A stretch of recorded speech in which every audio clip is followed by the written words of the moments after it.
मैं 3 चैलेंजेस पे बुनियादी गुफ्तगू कर लूँगा थोड़ी देर में। There are 3 challenges for Muslims, ये मेरी तकरीर की हेडिंग होगी। पहला चैलेंजेस है बच्चों के लिए, बच्चों का फ्यूचर। दूसरा चैलेंज है बड़ों का हाल।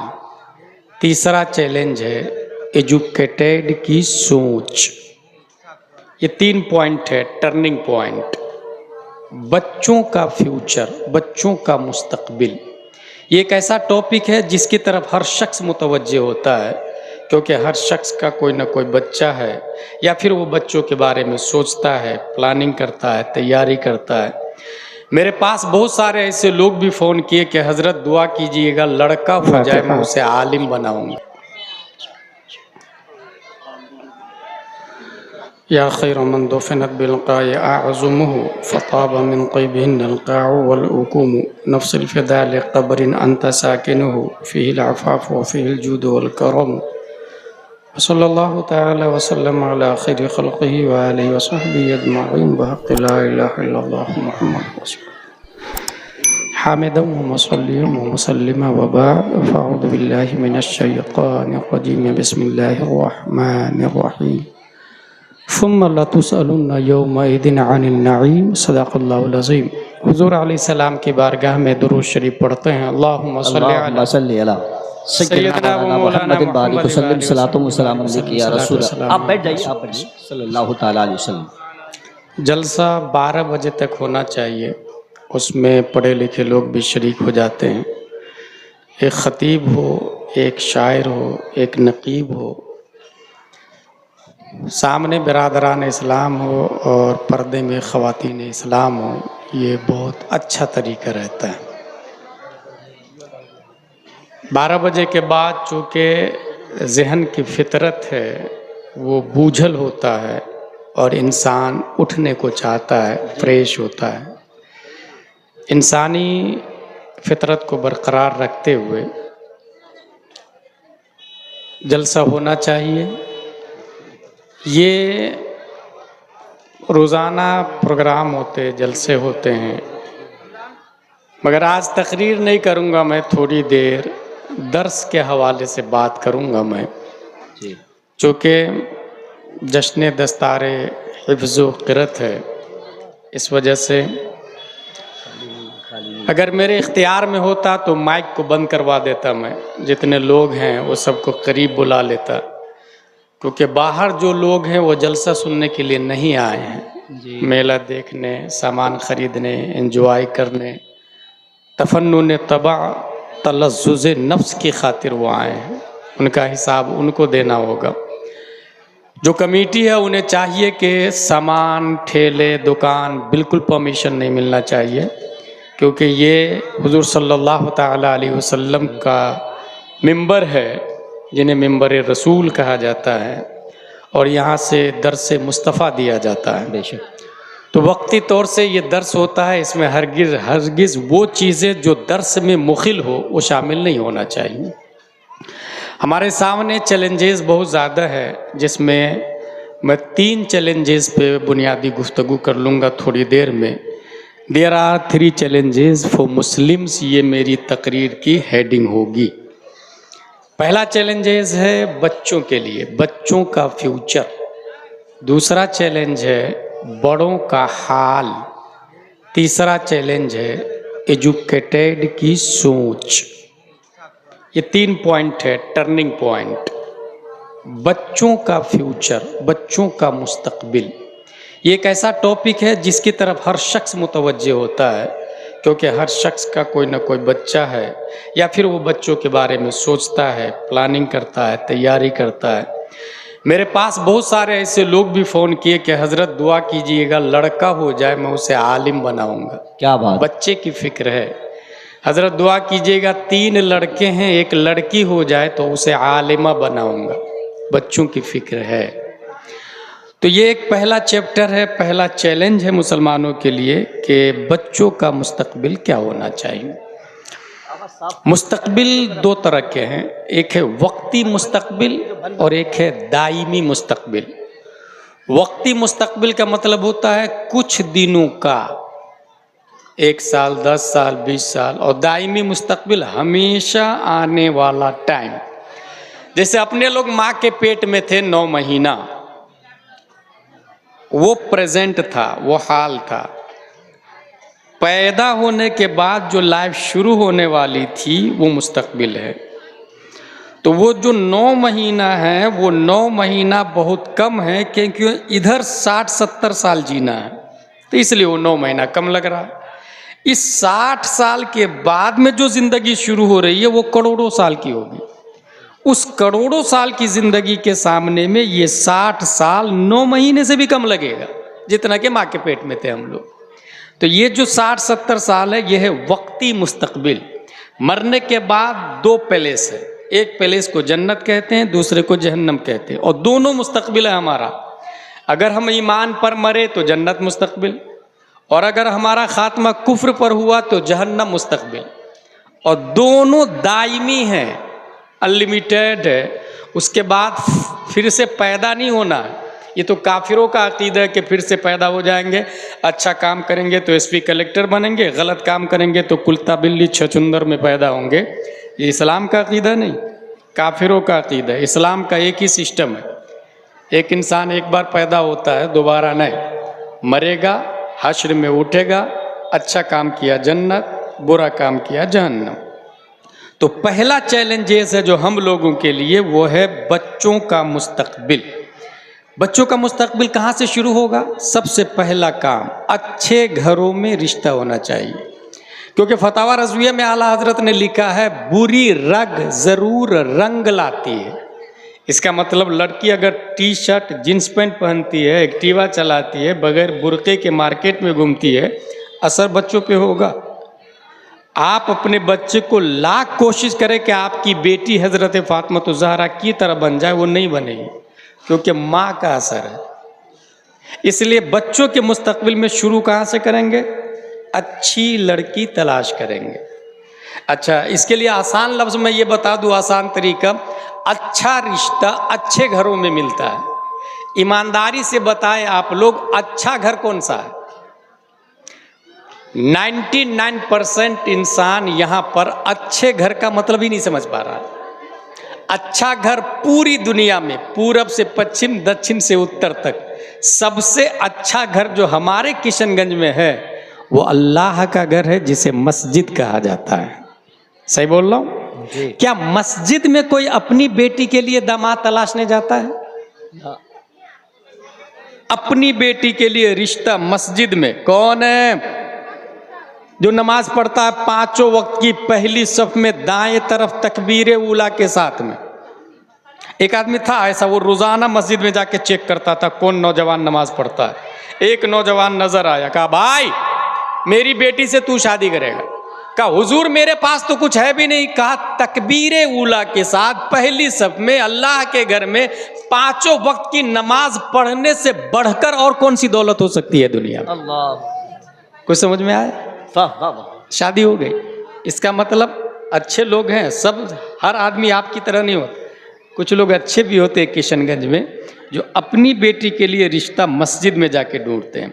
सबसे अच्छा घर मस्जिद है। और दूसरे नंबर पर सबसे अच्छा घर रसूलुल्लाह का घर है, जिसे अलजामियतुल फैजिया कहा जाता है। मदरसा जिसको कहते हैं, अशरफुल उलूम जिसे कहा जाता है, क्योंकि रसूलुल्लाह का घर है। और हमारे घर से बेहतर रसूलुल्लाह का घर है। और रसूलुल्लाह के घर में जो होंगे वो रसूलुल्लाह के मेहमान होंगे। इसलिए अपनी बेटी का रिश्ता मदरसे में जाके देखे कौन लड़का मुत्तकी परहेजगार और पढ़ने में तेज है, मार्क्स अच्छा कौन लाता है, कानून मदरसा को मलहूज कौन रखता है। और इतना तो कन्फर्म है कि अगर आपके बेटे, आपकी बेटी की शादी किसी हाफिज आलिम कारी से हुई तो इतना मैं लिख के दे सकता हूँ उलमा के साइन के साथ में कि आपका दामाद कभी शराबी नहीं होगा। वाह वाह वाह वाह वाह। और अल खमरो उम्मुल खबाइस आया है, शराब हजारों बुराइयों की माँ है। अल्लाह अकबर, अल्लाह। रसूलुल्लाह के घर से अगर आप शादी करेंगे तो लिख के दे सकता हूं मैं कि आपका दामाद शराबी नहीं होगा। और जब शराबी नहीं होगा तो हजारों बुराइयां तो यूं ही खत्म हो गई। अब रह गई बात कि फाइनेंशियली कमजोर होगा पैसे के मामले में, तो इस हवाले से बताऊं, पैसे के मामले में कमजोर होना ये कमजोरी की दलील है ही नहीं। मैं एक क्वेश्चन पूछूं आप लोगों से कि यहां पर कट्टी गोला जगह का नाम है, कुट्टी गोला, एक आदमी है जिसके पास 100 रुपया, दूसरा आदमी है जिसके पास 1 लाख रुपया, दोनों में से अफजल कौन है? कॉमन सेंस बोलेगा 1 लाख रुपया, इस्लाम बोलता है गलत, वो 100 रुपया वाला ज्यादा अफजल वाला है। वजह यह है कि जिस कबूतर के मुंह में चना एक हो वो अपनी बीवी बच्चों से जाके मिलेगा, कुव्वते परवाज बाकी रहेगी। जिस कबूतर की गर्दन में 1 किलो चना की थैली हो वो घोंसले तक परवाज नहीं कर सकता है, वो बीवी बच्चों से नहीं मिल सकता। इंसान भी लाहूत का परिंदा है, ऊपर से आया है, ऊपर ही जाना है। यसअलूनका अनिर रूह कुल रूह मिन अम्रि रब्बी इन्ना लिल्लाहि व इन्ना इलैहि राजिऊन मिनहा खलकनाकुम व फीहा नुईदुकुम व मिनहा नुखरिजुकुम तारतन उखरा। और कलंदर लाहौरी ने शॉर्टकट में कहा है, ए तायरे लाहूती, उस रिज्क से मौत अच्छी जिस रिज्क से आती हो परवाज में कोताही। और इसकी जिंदा दलील यह है कि हमारे नबी से अफजल दुनिया में कोई है नहीं, मगर हमारे नबी कभी मालिक निसाब बने ही नहीं है। अजमत भाई, हमारे नबी मालिक कुल है।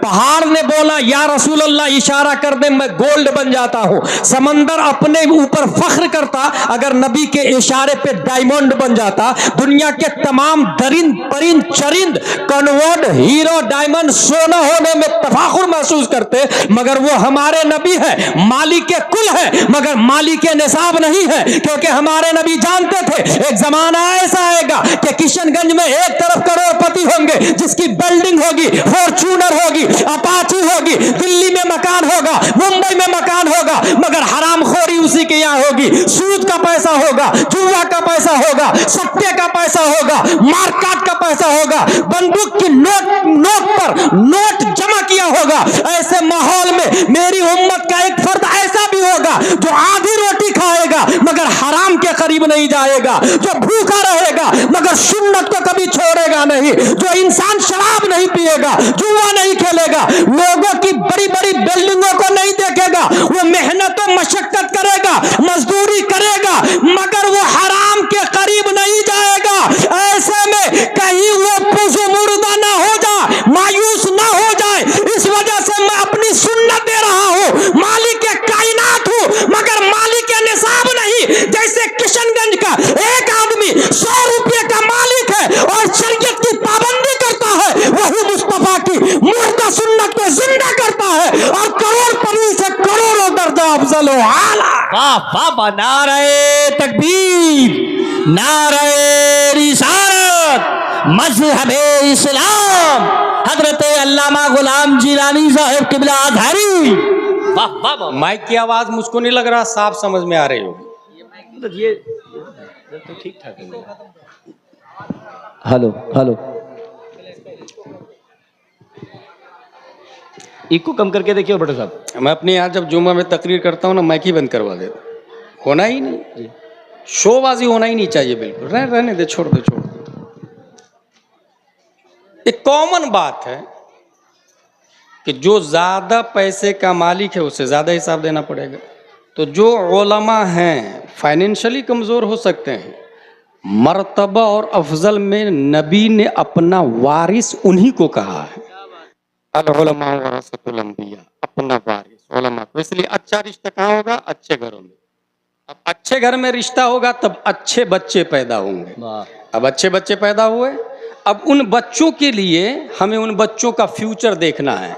जाहिर सी बात है स्कूल भेजेंगे आप, मोस्ट वेलकम, भेजना चाहिए, मगर आप अपने बच्चों को पूछें कि आप स्कूल में गए थे, कॉन्वेंट में प्रेयर क्या हुआ था, शुरू कहाँ से किया था, एंडिंग कहाँ पर हुई थी, छुट्टी संडे को होती है या फ्राइडे को होती है। लामोहाला ये जो पढ़े लिखे लोग नजर आ रहे हैं ये कॉन्वेंट सेंपाया से पढ़े लिखे लोग हैं, मगर ईमान उनका महफूज नहीं है। क्योंकि ईमान किस परिंदा का नाम है ये जामिया फैजिया अशरफुल उलूम में बताया जाता है। वाह। ये स्कूल कॉन्वेंट सेंट पायस में नहीं बताया जाता है। इस वजह से क्या करना चाहिए, मैं ये नहीं बोल रहा सिर्फ मदरसे में पढ़े, मैं ये कह रहा हूं कि अपनी स्कूल होनी चाहिए, अपना कॉलेज होना चाहिए, अपने हॉस्पिटल होना चाहिए। हॉस्पिटल अपना होगा, माँ और बहनों को पहले ही बच्चे में ऑपरेशन कर दिया जाता है। अच्छा, माँ और बहनें भी और लोग भी इतने नाआशना है कि सीधा जहां 9वां महीना से 10वां महीना हुआ बच्चे को पेट में, फौरन हॉस्पिटल। देखिए ना, 10वां महीना हो गया, बच्चा नहीं हो रहा, ऑपरेशन, डॉक्टर बोलता है ऑपरेशन। इस्लाम क्या बोल रहा है, कभी सोचा आपने? बच्चा माँ के पेट में 10 महीना भी रह सकता है, 11 महीना भी रह सकता है, 12 भी, 15 भी, 16 भी, 17 भी। इमाम शाफई 20 बल्कि 2 साल में इमाम शाफई पैदा हुए थे। अल्लाह। माँ के पेट में कितने दिन रहे थे इमाम शाफई? 2 साल। तो बच्चा माँ के पेट में 2 साल भी रह सकता है। आप जाएंगे डॉक्टर के पास तो वो तो बोलेगा ऑपरेशन ना, और वो ऑपरेशन मर्द करता है, माँ और बहनों की। हमारी गैरत कहाँ से जिंदा रहेगी भाई? हमारी बीवी को पराए मर्द डॉक्टर देख रहा है, किसने कहा डॉक्टर को देखना चाहिए? भाई डॉक्टर हमारा होना चाहिए, वो भी फीमेल डॉक्टर। हमारी माँ और बहनें डॉक्टर होगी, हमारा कॉलेज हो। क्या बात है, ऑपरेशन वही करेगी, जरूरी सिस्टम वही बनाएगी। अब वो जब ऑपरेशन करेगी तो देखेगी कोई चारा नहीं है, तब ऑपरेशन लास्ट ऑप्शन है। वरना कि हमारी माँ बच्चा नहीं पैदा किया, आपकी माओ ने बच्चा नहीं पैदा किया, वो तो ऑपरेशन के सहारे नहीं जाती थी, वो तो 2 मिनटों में हॉस्पिटलाइज तो नहीं होती थी, घर पे डिलीवरी होती थी, घर पे। और 1-2 नहीं, 10-10 बच्चों की माएँ आज भी जिंदा है, आज भी जिंदा है। ये नस्ल कुशी का प्लान साइलेंटली चल रहा है और आपको पता भी नहीं है। आराम से, क्यों? हॉस्पिटल उसका क्या होना चाहिए? हमारा हॉस्पिटल। कौन खोलेगा हॉस्पिटल? जिसको अल्लाह ने दौलत दी है, जो करोड़ों रुपया बैंक बैलेंस या एफडी या खेत खरीद के रखे हैं। लानत है उस दौलत पर जो मुस्लिम उम्मत की हिफाजत के लिए काम नहीं आ रही। एफडी तोड़ देना चाहिए, खेत बेच देना चाहिए, अपना हॉस्पिटल। नॉर्मल डिलीवरी होगी या डिलीवरी होगी तो हमारी बच्चियां करेगी, मुस्लिम बच्चियां करेगी। दूसरी बात, स्कूल हमारा होगा तो बायलॉज हमारा बनेगा, उसमें हम संडे को छुट्टी नहीं करेंगे, हम फ्राइडे को छुट्टी करेंगे जी। हमारी स्कूल है, फ्राइडे को छुट्टी क्यों करेंगे? क्योंकि मुस्तफा ने फ्राइडे को छुट्टी की थी। वाह वाह वाह वाह वाह वाह, क्या बात। संडे को छुट्टी कानून लगाया है यहूदियों ने, और ये कानून सबसे पहले सल्तनत उस्मानिया को खत्म करके टर्की में पास किया गया था कि संडे को छुट्टी होगी। क्यों? इसलिए कि संडे को छुट्टी होगी तो जो इंसान जुमा को ऑन ड्यूटी है मुस्लिम, उसकी जुमा की नमाज छूटेगी। और जुमा की नमाज छूटेगी तो सिर्फ नमाज नहीं है, वो जो आधे घंटे 1 घंटे की तकरीर जुमा में नबी फरमाते थे, वो तकरीर आज भी उलमाए किराम जुमा में फरमा रहे हैं। और उस तकरीर से सहाबा के दिलों की कदूरत नबी दूर करते थे। क्या बात। आज मुसलमानों के दिलों की जंग को उलमा दूर करते हैं जुमा की तकरीर में।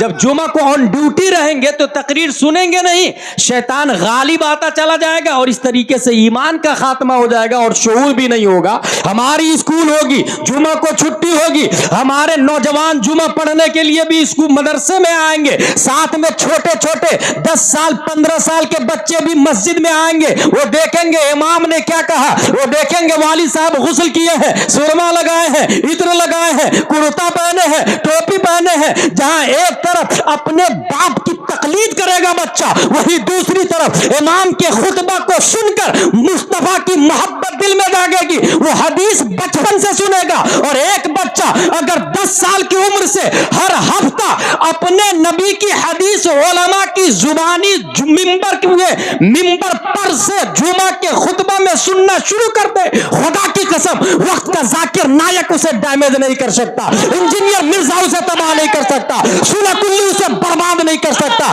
ये शिर्क, ये काफिर, ये मुशरिक, ये अहले हदीस गली गली नगर नगर घूमने वाले, ट्विटर फेसबुक व्हाट्सएप गूगल और चैट जीपीटी के जरिए ईमान को तबाह बर्बाद करने वाले, जो बच्चा जुमा में अपने इमाम का खुतबा सुनेगा, नबी की हदीस सुनेगा, वो दिल में ऐसा रासिक होगा, अल हिफ्ज़ फी शिग्र का नक्श अलल हजर वल हिफ्ज़ फी किब्र का नक्श अलल माँ। बच्चे की छाती पर एक बार नक्श हो गया, हजारों के मजमा में पहाड़ की चट्टान की तरह वक्त का बिलाल बनके ईमान की हिफाजत भी करेगा और दूसरों को ईमान की दावत भी देगा। नारे तकबीर, नारे रिसालत, मज़हबे इस्लाम मसलके आला हजरत। वाह वाह वाह, क्या बात है तो जिंदाबाद। मेरी तकरीर कितने बजे हो रही है? 1:30 बजे के आसपास शुरू हुई। किसने कराया? ये कमेटी ने। अच्छा, उससे पूछे तो वो यही बोलेंगे, हजरत वो 2 बजे तक जलसा कराना है। जी उस रस्म रिवाज खत्म करने को कोई तैयार ही नहीं है। वो होगा 2 बजे, भले पब्लिक चली जाए, होगा 2 बजे तक। मुकर्रिर खुसूसी लास्ट में आएंगे। हासिल जो बाहर जो लोग खड़े हैं, मैं उनसे फिर कह रहा हूं, उनके जरिए इनकलाब नहीं आएगा। ये जो थोड़े बहुत आप बचे हुए हैं ना, यही समझने वाली बात है। आप ही इस पे तवज्जो से सुने। अपनी स्कूल होगी, यूनिफॉर्म। कर्नाटका में आपने सुना था ना मुस्कान का मामला। जी कुछ औरतें इतनी बदतमीज थी वहां पर कि बाज़ाब्ता नकाब पहन के जाती थी, और स्कूल के गेट पर, स्कूल पे लिखा हुआ था नकाब नॉट अलाउड। तो औरतें क्या करती थी मालूम? नकाब वहां उतार के झोले में डालती थी और फिर अंदर बगैर नकाब के घुसती थी। इसके जिम्मेदार सिर्फ वो नहीं, हम लोग। क्या करना चाहिए था हमें? ऐसी स्कूल के गेट पर जूतों का हार डालना चाहिए, अपने बच्चों को निकाल लेना चाहिए। अपनी स्कूल होगी आला हजरत अरबिक स्कूल, ताजुश शरिया इंग्लिश मीडियम स्कूल, वाह वाह वाह, और उस स्कूल में हम यूनिफॉर्म लगाएंगे। लड़कों के लिए कुर्ता पजामा टोपी और लड़कियों के लिए नकाब फातिमा तो जहरा दाखिल करेंगे। वाह वाह वाह। कोई कुछ नहीं करेगा इसमें, क्योंकि आपका बायलॉज है ना, आपका नियम है। आपका बच्चा स्कूल में जाता जनगण मन अधिनायक से शुरू करता है।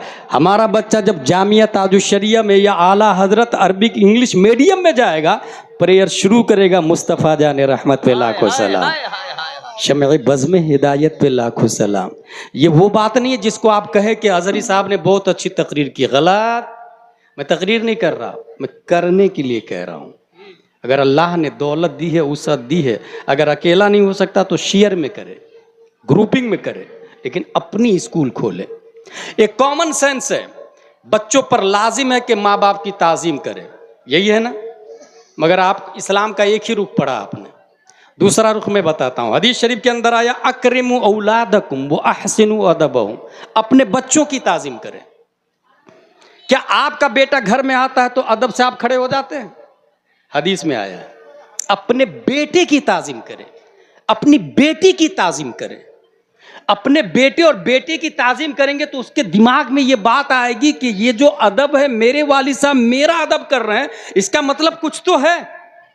अक्रिमु औलादकुम आया, और ये वो हदीस नहीं है जिस पर अमल नहीं हुआ है, बल्कि खुद हमारे नबी अपनी बेटी फातिमा ज़हरा के लिए खड़े हो जाते थे जगह से। हाय हाय हाय। वाह वाह। कभी आप अपनी बेटी के लिए घर में खड़े हुए? मेरी बेटी आई है। कभी आप खड़े हो गए अपने बेटों के लिए? अक्रिमु औलादकुम, अपने बेटों की ताजीम करें। वो अहसिनु अदबहुम, जहां तक हो सके। आमतौर से हम मुलाकात होगी, घर में जाऊंगा, मेरी बीवी मुझे सलाम करे, मेरी बेटी मुझे सलाम करे, मेरा बेटा मुझे सलाम करे। कहां लिखा? किसने बोला भाई? भाई वो सलाम, सलाम में पहल करना चाहिए। हदीस में यह आया कि नबी छोटे छोटे बच्चों को सलाम करते थे।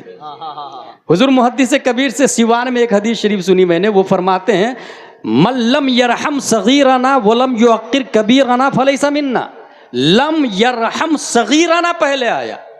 अपने बच्चों पर रहम करेंगे, बच्चों का रिस्पेक्ट करेंगे, तो वो बच्चा आप पर रहम करेगा और आपका रिस्पेक्ट करेगा। क्योंकि ये वो बातें हैं जो किताबों से समझ में नहीं आती, प्रैक्टिकली देखने से बच्चों के समझ में आता है।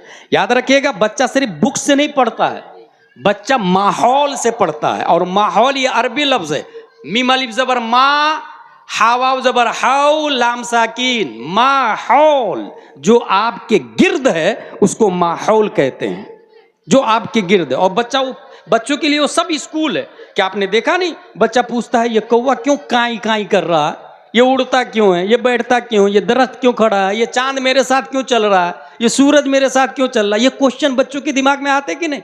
क्योंकि पूरी दुनिया को वो दरसगाह समझता है, सीखता है, उससे माहौल है वो।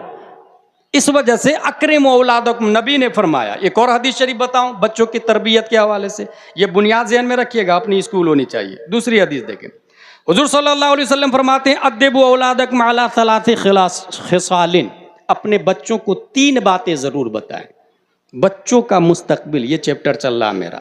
नंबर 1 हुब्बे नबीयकुम, अपने नबी की मोहब्बत। नंबर 2 हुब्बे अहले बैत ही, अहले बैत की मोहब्बत। नंबर 3 क़िराअतिल कुरान, कुरान शरीफ पढ़ना। ये 3 बातें आई, हुब्बा नबीयकुम, हुब्बा अहले बैत ही और क़िराअतिल कुरान। सवाल ये है कि कुरान में तो सब कुछ है, मगर अलग से ये क्यों आया हुब्बा नबीयकुम व हुब्बा अहले बैत ही? नबी की मोहब्बत और अहले बैत की मोहब्बत और क़िराअत कुरान। जब कुरान में सब कुछ है तो अलग से नबी की मोहब्बत और अहले बैत की मोहब्बत। वजह यह है कि कुरान पढ़ने से सिर्फ मोहब्बत समझ में नहीं आती। मोहब्बत एक ऐसी चीज है जो देखने से बहुत आसानी से समझ में आ जाती है। जैसे सहाबा ने मोहब्बत किया नबी से, और इतनी मोहब्बत किया कि नबी अगर लोआबे दहन डालते थे तो सहाबा हाथों से कैच कर लेते थे। नबी अगर वुजू करते थे तो वुजू का पानी सहाबा गिरने नहीं देते थे। मोहब्बत का ये तरीका जो सीखा है जिन लोगों ने ना, जिन लोगों ने सीखा और अमल किया, वही अहमद रजा खान बन गए, वही मुजाहिद मिल्लत बने, वही मुफ्ती आजम बने, वही ताजुश शरिया बने। तो ये नबी की मोहब्बत एक पहला। अच्छा, उसके बाद आया कौन है भाई? हुब्बा अहले बैती। अहले बैत का क्यों आया? क्योंकि हमारे नबी जानते थे सब लोग मुझे नहीं देख पाएंगे, लेकिन अहले बैत हर जमाने में होंगे। तो इसलिए अहले बैत से मोहब्बत करें, क्योंकि अहले बैत वाया वाया मेरा ही खून है उनके अंदर में। तो अहले बैत से मोहब्बत ये मेरी ही मोहब्बत होगी, इस वजह से अहले बैत का लफ्ज आया। और उसके बाद आया क़िराअतिल कुरान। मोहब्बत में कहीं गुमराह ना हो जाए इसलिए थ्योरी कुरान भी नबी दे करके गए कि मोहब्बत में पूजा नहीं शुरू कर दीजिएगा, मोहब्बत में हद से आगे नहीं जाइएगा, जैसे राफजी लोग चले गए, शिया लोग चले गए। इसलिए कुरान शरीफ नाजिल हुआ है, और कुरान शरीफ सिस्टम ऑफ लाइफ है। ये बच्चों के हवाले से मैंने बुनियादी बातें बता दी। अब आइए कुछ स्टूडेंट की मिसाल दे दूं। अगर अपनी स्कूल हो, अपने टीचर हो, अपनी स्कूल हो, तो क्या होता है? एक बच्चा रोजाना पढ़ने जा रहा था, लोग उसको देख रहे थे। एक यहूदी गौर से देख रहा था, ये बच्चा रोजाना पढ़ने जा रहा। यहूदी बोलता है चंद दिनों के बाद में, हजरत मुझे कलमा पढ़ाइए। कलमा पढ़ा दिया गया। उनसे पूछा कि तुमने देखा क्या? तो वो यहूदी बोलता है ये साहब जो पढ़ने जा रहे हैं ना मदरसे में, इनका नाम मोहम्मद था। ये साहब इतने अच्छे लगे मुझको, मैंने सोचा हादा मोहम्मदकुमुल असगर फकैफ काना मोहम्मदकुमुल अकबर। छोटे मोहम्मद साहब इतने अच्छे हैं तो बड़े मोहम्मद साहब कितने अच्छे होंगे। वाह वाह वाह वाह। इसलिए मुझे कलमा पढ़ा दीजिए।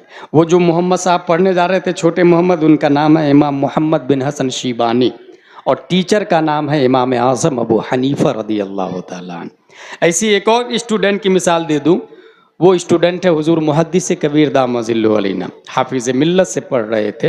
हाफिज़ मिल्लत अलैहिर्रहमा इन्नमल अमालु बिन्नियात पढ़ा रहे थे। कहा एक काम की 100 नियतें करना। ये स्कूल में नहीं बताया जाता, ये अपनी स्कूल होगी तब बताया जाएगा। एक काम की 100 नियतें करना, 100 का सवाब अलग अलग मिलेगा, लेकिन उसमें रिज्क की नियत मत घुसाना, क्योंकि रज़ाक तो अल्लाह है ही, वो बगैर नियत के भी रिज्क देता है, जैसे कुत्ता बिल्ली कौवा को देता है, तो इंसान को क्यों नहीं देगा?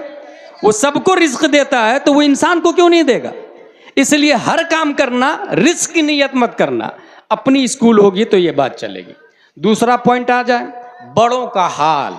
बड़े आम तौर से जहालत के शिकार है, झूठ बात बात में बोलता है, शराब पीता है, जुआ खेलता है। अगर किसी के पास 1 लाख रख दे और आप मर गए तो उसकी नियत ही बदल जाती है। अमानत में खयानत करता है। बुख्ल बहुत ज़्यादा हो गया, दीनी मामलात में बुख्ल बहुत ज़्यादा करेगा इंसान। अच्छा, कुछ जलसों का तरीका भी बताऊं। कुछ ऐसे भी लोग देखें जो शायरों पर ऐसे करके गड्डी उड़ा देंगे, 10,000 20,000। अभी नदीम भाई को नहीं दिया गया होगा, नदीम भाई कह रहा हूँ मैं, अजमत भाई को इतना नहीं दिया गया होगा, मगर कुछ जलसों में 10, 20, 30,000 ऐसे करके शायरों पे उड़ा देते हैं। और जब मदरसे का ऐलान होता है तो बड़ी मुश्किल से 100 रुपया भी नहीं निकलता। इसका मतलब उसने इस्लाम को समझा ही नहीं, उसने दीन को समझा ही नहीं। कहाँ पर कितना देना चाहिए और कैसे देना चाहिए उसे पता ही नहीं। अच्छा, शायरों को देंगे, खतीबों को नहीं देते, उसे पता ही नहीं है। शेख सादी ने लिखा वो गुलसिता में, आलिम रा जर बेदे तब बिसियार खानदन। शेख सादी ने लिखा, आलिम को पैसा दे ताकि खूब खूब पढ़े और लोगों को दिन की बातें बताए। शायर के बारे में मैंने पढ़ा ही नहीं। शायर को देना जायज है, मैं ये नहीं कह रहा हूं देना जायज नहीं, देना जायज है, मगर मैं बता रहा हूं लोगों की सोच बता रहा हूं कि उसने दीन को नहीं समझा। अब ये जो बड़ों का जो हाल है, अब ये तो मदरसा में नाम लिखाएंगे नहीं, हनफिया अल जामियातुल फैजिया अशरफुल उलूम में, फिर इनके लिए क्या करना है, इनका ऑप्शन क्या है, एंटीबायोटिक क्या है, सोल्यूशन क्या है? बहुत अच्छा सोल्यूशन। ये जो बड़े लोग हैं इनके लिए मदरसतुल बालिगान होना चाहिए मस्जिद के बाजू में, और एटलीस्ट वो जुमा में तकरीर से पहले पहुंचे और इमाम साहब आलिम रखे। आलिम इमाम कहाँ रहेंगे? जहां मस्जिद के बाजू में फैमिली क्वार्टर होगा। मस्जिद बना लेते हैं लोग करोड़ों की, मगर फैमिली क्वार्टर नहीं बनाते। इमाम साहब कहाँ रखेंगे, कहीं रहेंगे, मुझे नहीं मालूम भाई साहब। अच्छा, इमाम साहब रखेंगे भी तो उनकी बीवी का ठिकाना नहीं रहता, इसलिए वो 2-3 महीने में घर जाते हैं तो पूरे इमाम साहब बार बार छुट्टी कर रहे हैं। इसलिए क्या होना चाहिए? मस्जिद के बाजू में फैमिली क्वार्टर। ऐसे भी मस्जिद नबवी के बाजू में हुजरा मुस्तफ़ा बना हुआ था। वाह वाह वाह, अजमत भाई, भारी दलील दे रहा हूं मैं। मस्जिद नबवी के सहन में हुजरा आयशा बना हुआ है, जहां हुजूर सल्लल्लाहु अलैहि वसल्लम आराम फरमाते थे। इसका मतलब मस्जिद के बाजू में इमाम का हुजरा फैमिली क्वार्टर होना चाहिए, जैसे मस्जिद नबवी में था, हुजूर सल्लल्लाहु अलैहि वसल्लम थे, उलमा उनके नाइब हैं। इसमें क्या होगा? वो आलिम अच्छे से अच्छा रखे, जुमा में तकरीर से पहले पहुंचे। वो जुमा की तकरीर मौजू के तहत हर महीने में हिसाब से होता है। मुहर्रम में क्या हराम क्या हलाल, ढोल हराम, ताशे हराम, बाजे हराम, मुरव्वजा ताजियादारी हराम, ये सब बताते हैं। कुर्बानी में बड़ा बड़ा बकरा खरीद लेंगे और खूब हार पहना के शोबाजी करेंगे। इमाम साहब बताएंगे, लन यनालल्लाह लुहूमुहा वला दिमाउहा वलाकिन यनालुहु तक़वा मिनकुम। ये बकरा, गोश्त, खून, हड्डी, ये अल्लाह की बारगाह में पहुंचता ही नहीं, पहुंचती है मोमिनों की नीयत। वाह, ये कौन बताएंगे? इमाम साहब आलिम रहेंगे। तो आलिम कब रहेंगे? जब फैमिली क्वार्टर रहेगा। इसलिए क्या करना है? मस्जिद के बाजू में फैमिली क्वार्टर, ताकि बड़ों की इस्लाह हो सके। अब आखिरी पॉइंट वमा अलैना इल्लल बलाग बोलने जा रहा हूं मैं। आखिरी पॉइंट है एजुकेटेड की सोच। एजुकेटेड से मेरी मुराद वो लोग जो मुस्लिम हो या गैर मुस्लिम हो, पढ़े लिखे हैं, मगर इस्लाम पर क्वेश्चन है उनका। जैसे उनका कहना यह है कि फंडामेंटलिस्ट नहीं होना चाहिए, इतना सख्त नहीं होना चाहिए। अगर कोई देवबंदी आ रहा तो सलाम कर लो, वहाबी से अच्छा रिश्ता आ रहा, पढ़ा लिखा है वहाबी, तो रिश्ता कर लो। ये किन लोगों का कहना है? पढ़े लिखे लोगों का, एजुकेटेड। ये एजुकेटेड से मुराद मेरी उलमा नहीं है, ये स्कूल वाला एजुकेशन, एजुकेटेड लोग। मेरा कहना यह है कि किसी भी डिपार्टमेंट में एक इंसान है, जब तक उसके उसूल और सिस्टम को नहीं अपनाएगा वो कामिल नहीं हो सकता है।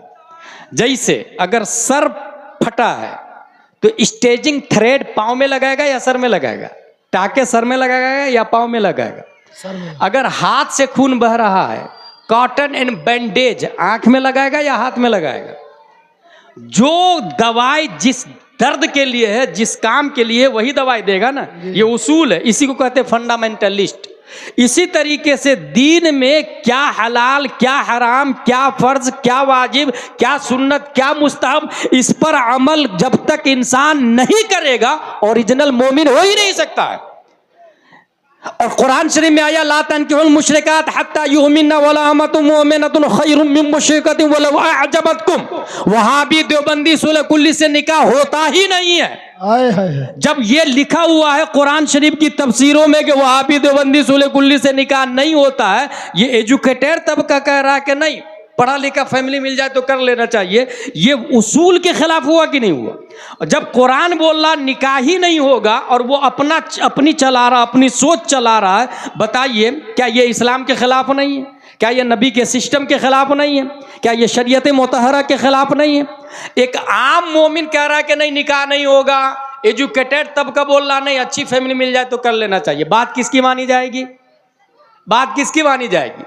एक MBBS डॉक्टर बोल रहा है वजू में 6 फराइज है, और अल जामियातुल फैजिया अशरफुल उलूम का तालिब इल्म बोल रहा है कि नहीं, अनवार शरीयत में लिखा है वजू में 4 फराइज है। बात किसकी मानी जाएगी? MBBS की या वो जामिया फैजिया के तालिब इल्म की? कॉमन सेंस है, जामिया फैजिया के तालिबे इल्म की, क्योंकि इसने जो बोला वो अनवार शरीयत से, और अनवार शरीयत किताब लिखी गई है अशियातुल लम्हात हदीस की किताबों से, और हदीस नाम है मुस्तफ़ा के कौलो फेल तकरीर का, और नबी वही बोलते हैं जो वही इलाही होती है। लिहाजा MBBS की बात 000 वैल्यू रखती है। बात मोतबर उस तालिबे इल्म की होगी जो अनवार शरीयत से बोल रहा है। इसलिए पढ़े लिखे लोगों की सोच को बदलने के लिए करना क्या होगा? अब जाहिर सी बात है, वो भी मदरसे में नाम लिखाएंगे, वो कहेंगे मैं MBBS हूँ, मैं B.Ed हूँ, मैं D.Ed हूँ, मैं क्यों जाऊँ तुम्हारे यहाँ पढ़ने के लिए? ऐसे लोग के लिए क्या करना चाहिए? वो जो बताया ना मैंने, फैमिली क्वार्टर, अच्छा आलिम, उनके लिए वो कोचिंग सेंटर खोलेंगे। कोचिंग सेंटर में बेहतरीन टेबल वगैरह सब कुछ होगा, और वो हफ्ते में एक दिन क्वेश्चन आंसर रहेगा, जिसमें पढ़े लिखे लोग आए, कलेक्टर, SP, बैरिस्टर, वकील, जज, डॉक्टर सब आए, इस्लाम के ताल्लुक से जो भी सवाल हो वो करे। आपकी मस्जिद का अच्छा आलिम होगा, वो हर सवाल का जवाब देगा। ये 3 जहत थी मेरी, बच्चों का फ्यूचर, बड़ों का हाल, एजुकेटेड की सोच, उसको बदलने का सही तरीका भी बताया मैं। रब्बे कदीर हम सबको कुरान शरीफ, हदीस शरीफ, फ़िक़्ह शरीफ पढ़ने, समझने, अमल करने की तौफीक अता फरमाए। आगे दस्तारबंदी का काम बाकी है। नकीब साहब कहाँ गए? जी, ले आगे दस्तारबंदी वाला काम।